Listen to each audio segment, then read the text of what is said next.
Bismillahirrahmanirrahim. Assalamualaikum warahmatullahi wabarakatuh. Alhamdulillah wassalatu wassalamu ala Rasulillah wa ala alihi wa sahbihi wa mawalah wa ba'du. Sahabat Zakat Tingkir KW12 yang dirahmati Allah Subhanahu wa taala.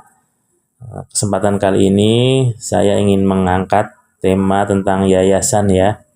Ya, ini berawal dari keprihatinan saya melihat yang terjadi di negara kita ya.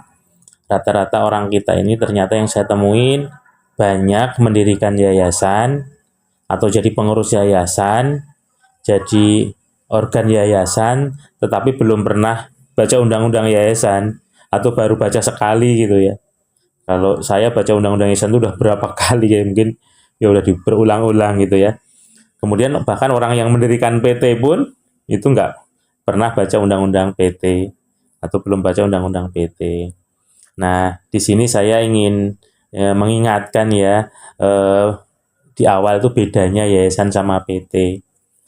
Kalau orang bikin PT itu memang menyisihkan gitu, menyisihkan sebagian kekayaannya sebagai modal PT yang tujuannya modal ini memang untuk usaha gitu ya, untuk usaha dia dipisahkan ke kekayaan pribadi. Jadi usaha niatnya cari untung, dia nanti dapat keuntungan proporsi dari kepemilikan modalnya, dan kalau rugi juga menanggung sebesar modal yang ditanam. Nah, kalau yayasan, pendiri yayasan ini memisahkan hartanya gitu ya, atau mengambil hartanya itu untuk disambangkan gitu ya, didirikan yayasan, disumbangkannya kepada yayasan itu gitu. Yayasan itu adalah badan hukum gitu, sehingga orang yang mendirikan yayasan itu sudah pada dasarnya sudah selesai. Setelah mendirikan, ngasih modal sudah selesai, dia tidak boleh ngambil keuntungan apapun, bahkan melanggar undang-undang kalau mengambil keuntungan. Ini sebagai awalan itu ya, sebagai awalan. Nah, saya mau mengingatkan di antara pasal-pasal yang banyak itu ada pasal-pasal krusial yang saya pikir itu merupakan filosofi dari yayasan ya. Sesuai Undang-Undang Nomor 28 tahun 2004 tentang perubahan atas Undang-Undang Nomor 16 tahun 2001 tentang yayasan. Ini pasal krusialnya yang pertama adalah pasal 5.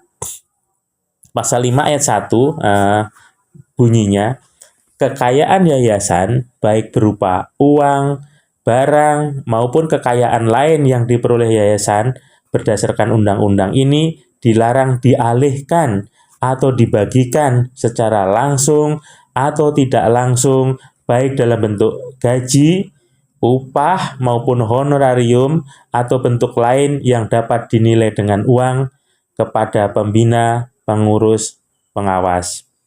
Jadi pasal 5-nya ini ya, pembina, pengurus, pengawas itu dilarang ya, dilarang dikasih gitu, atau dikasih baik langsung atau tidak langsung, baik dalam bentuk gaji, upah, honor, atau bentuk lain yang dinilai dengan uang dari kekayaan yayasan gitu ya.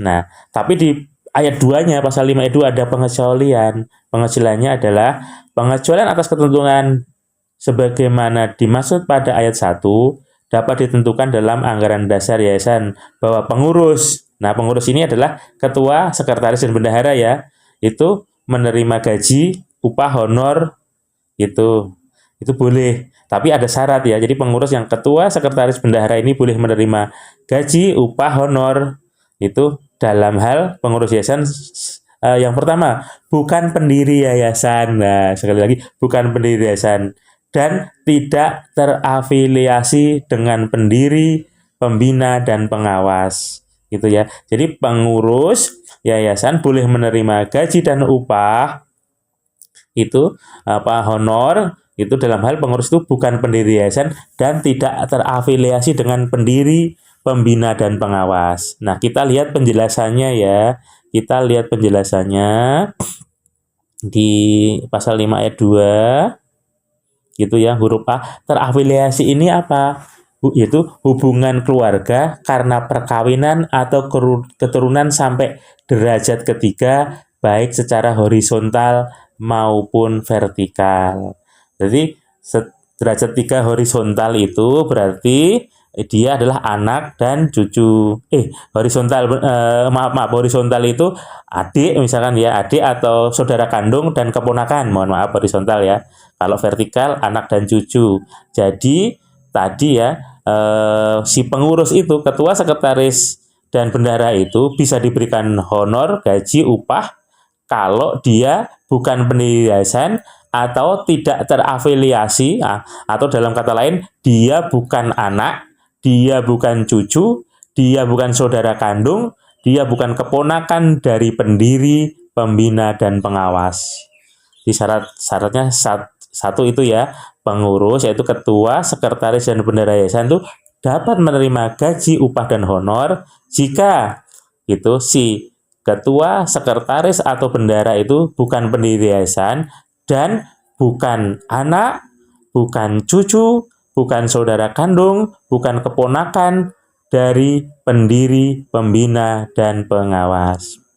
Kemudian ada syarat yang kedua, supaya si sekretaris bendahara itu dapat honor gitu ya, atau dapat gaji gitu ya, itu melaksanakan kepengurusan yayasan secara langsung dan penuh. Nah, biasanya memang pada umumnya saya lihat memang ini sih, kalau ketua, sekretaris, bendahara yayasan itu biasanya memang sudah melaksanakan pengurusan secara langsung dan penuh, karena kan ketua itu biasanya dan bendahara kan ada tanda tangan perbankan itu kan hampir tiap hari mungkin ya gitu. Terus sekretaris apalagi sama gitu, banyak mengurus surat gitu. Walaupun di penjelasan di sini disebutkan ya, di huruf ini secara langsung dan penuh itu adalah melaksanakan tugas kepengurusan sesuai dengan ketentuan hari dan kerja yayasan yang bukan bekerja paruh waktu gitu ya.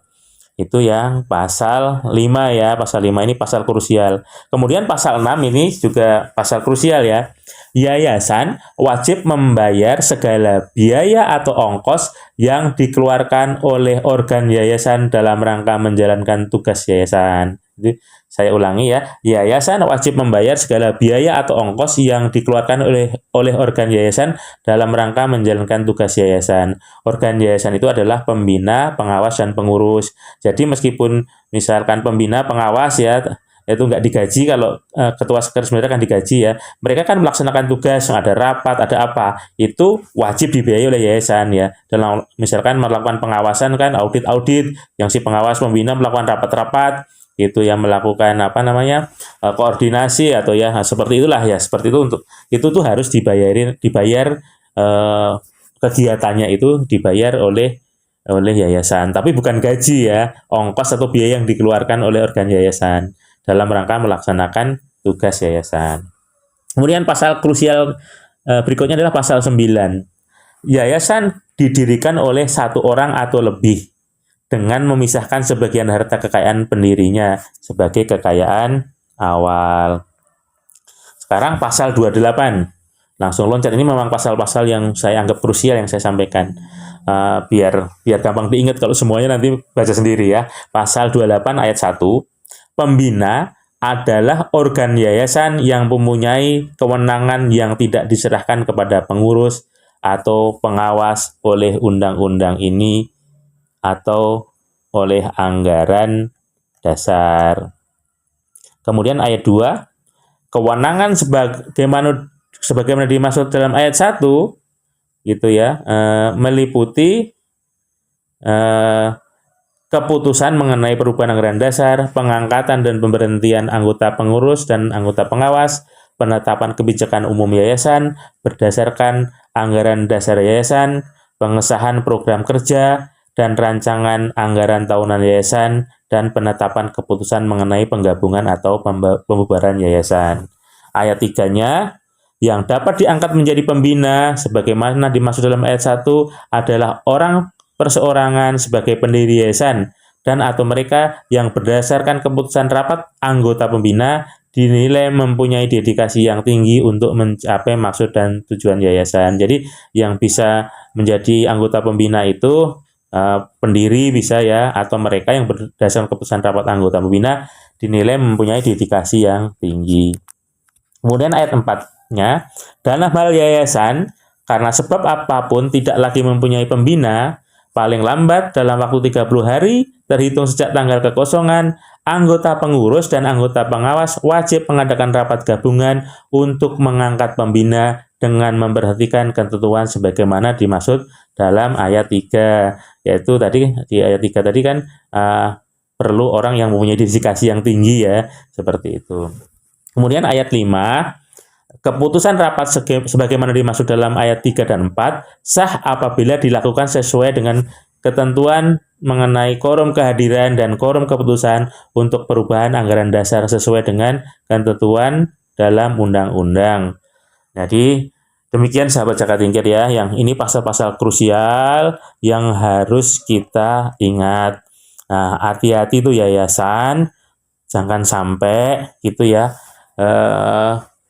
pengurusnya gitu ya, tadi ya, pengurus itu ketua, sekretaris dan yayasan nerima gaji, padahal dia adalah anak, misalkan cucu, saudara kandung atau keponakan dari pendiri, pembina, dan pengawas. Jadi sekali lagi hati-hati yayasan yang ketua, sekretaris, bendara hanya itu nerima gaji, itu tidak boleh ya, tidak boleh ketua, sekretaris, bendara itu bagi pendiri yayasan atau anak, cucu, saudara kandung, ponakan dari pendiri, pembina, dan pengawas. Yang kedua juga si pengurus yayasan kalau terima gaji, syarat keduanya dia harus melaksanakan kepengurusan yayasan secara penuh, secara langsung dan penuh.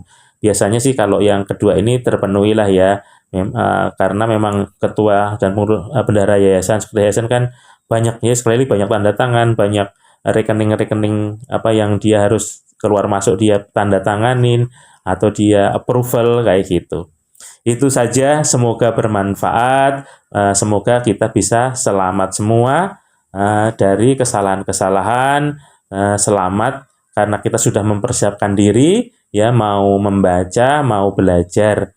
Demikian, assalamualaikum warahmatullahi wabarakatuh.